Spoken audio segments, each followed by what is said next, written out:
Good evening, everyone. Welcome to tonight's post-match press conference after a game against St. Louis. We have head coach Pascal Janssen. If you have any questions, please raise your hand. We'll get Juan Carlos, followed by Javier. Hi, Coach. Hi. Thank you for your time. Just talk to me about, the way the game ended. It's crazy to go from that one-on-one chance and then just give up the equalizing goal that decided the game. Just talk to me how, the locker room is processing this and, how you move from this going forward. Thank you. It feels like a loss. It's 1 point, but it feels like a loss. So when we came back into the dressing room, it was very quiet. We always finish up like we always do, win, draw, or lose. But the message was, this is on us. You have several moments where you can decide the game. We didn't play our A game overall, but we had good phases and phases that were less good. But to concede the way we did in the final part of the game is something that is simply, how would I put it, impossible. Shouldn't be happening. You have to put your life on the line. You have to make sure you keep this ball outside of the box, block it. But we didn't, and it's a gamble. The guy runs and gets the first touch and gets it in goal, and they get a point from a game where we should have killed it off in a earlier stage. Javier? From your standpoint, Coach, who's to blame on that last play? Like, where's the lapse? Is it Thiago Martins?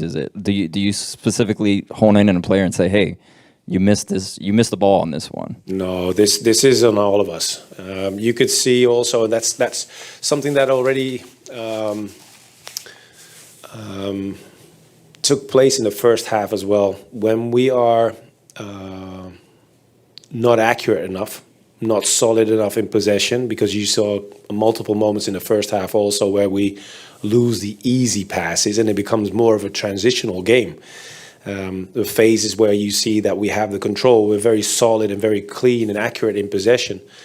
We were a little bit in a hurry the first half in order to create those moments instead of making 2 or 3 passes extra to open up the spaces that we like to play in and become less transitional. But the moment itself at the final stage of the game is on all of us because the pressure is there. It's only 1 goal difference, so they don't have anything to lose. They bring more bodies up front, and then it's 2 things. Either you stay very, very solid in possession, so they can push all the bodies forward that they want to, but you stay very solid in possession, or you defend with your life. And that is something that was none of both of them, because we had 2, 3 moments even from transition ourselves to kill the game.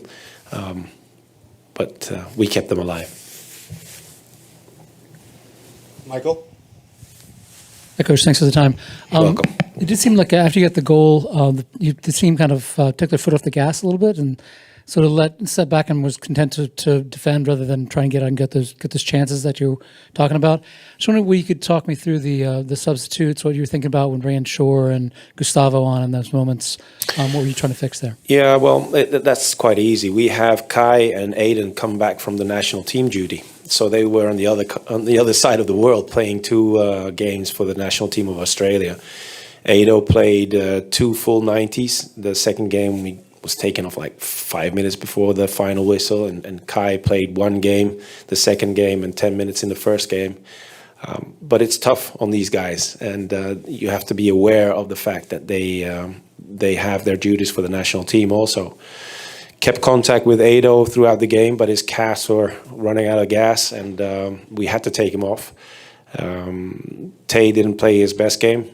That can happen as well, so we moved Kai from the center part of the pitch to the side in order to create that fullback position that we like to see in build also.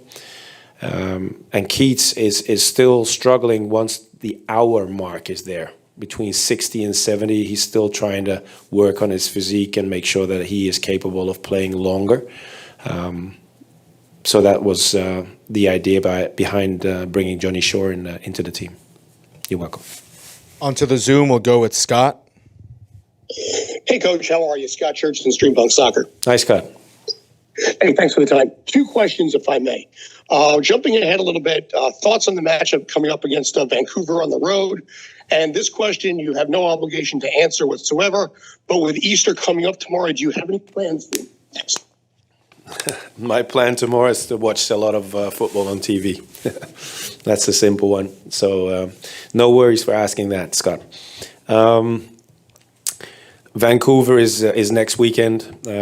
It's something that is part of the schedule. So we travel 2 days before the game. This is already pre-planned. But for now, it's the 24-hour rule, as you are aware of, Scott. It's dealing with an unnecessary draw against St. Louis that has priority now. Michael, go ahead. If I could, just to piggyback on that, does that put any pressure on the Vancouver game?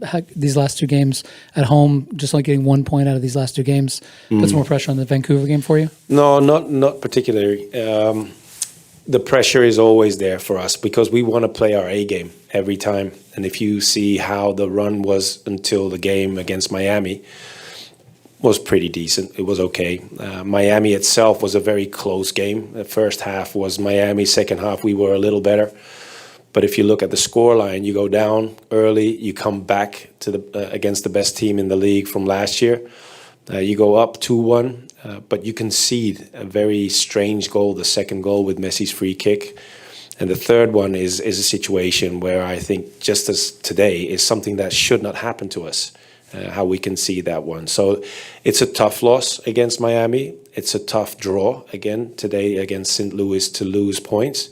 But no more pressure than usual going into the Vancouver game. Thank you, everybody.